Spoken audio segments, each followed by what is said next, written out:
Mwe wa ahori a biacara kuma kaunti-ini ya Nakuru ni mokireire na gukomithia mĩario ya minista wa wendia, wonjoria na iganda niwe wikaine ta Moses Kuria iguru ria mĩario yake kuri nyumba imwe ya mohoro na ni thutha wayo gukorwo ikimukuruhania na ngukumio ya maguta ma kuria. Makeria na andiki a mohoro matongoretio ni Assumpta Muiruri makinyiriirie na kuongerera ati matangatho ma thirikari kumemerekio nyumba-ini ino ni gukorwo gwithie na mbere kuhuthiria wira nyumba ici cia mohoro.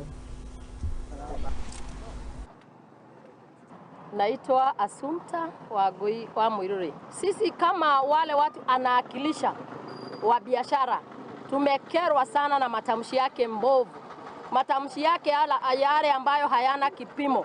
Matamshi ambayo anaachilia alafu jioni inaletwa kwa TV tukiwa tumeketi pamoja na watoto wetu.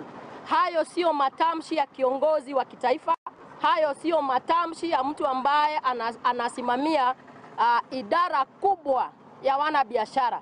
Na shangaa anapoachilia yale matamshi, anaposema kila siku anaenda ng'ambo kuwakilisha taifa la Kenya, anatuwakilisha akitamka namna gani? Tunamwambia rais, kichwa cha kuku hakistahili kiremba. Huyu Moses Kuria amezoea tabia mbaya. Tabia ya kujipiga kifua, tabia ya kujifanya kana kwamba kuwa na wadhifa. Wewe ndio umeshikilia pengine mawingu yasiangukie watu. Tunasema kwamba unapostua media houses utawanyima kandarasi ya serikali.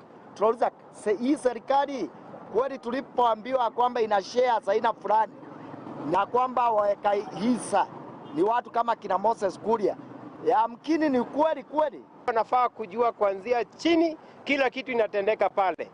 Kwa hivyo wenye wenzangu wamesema Moses Kuria tunakuambia aje uombe msamaha ikifika jioni.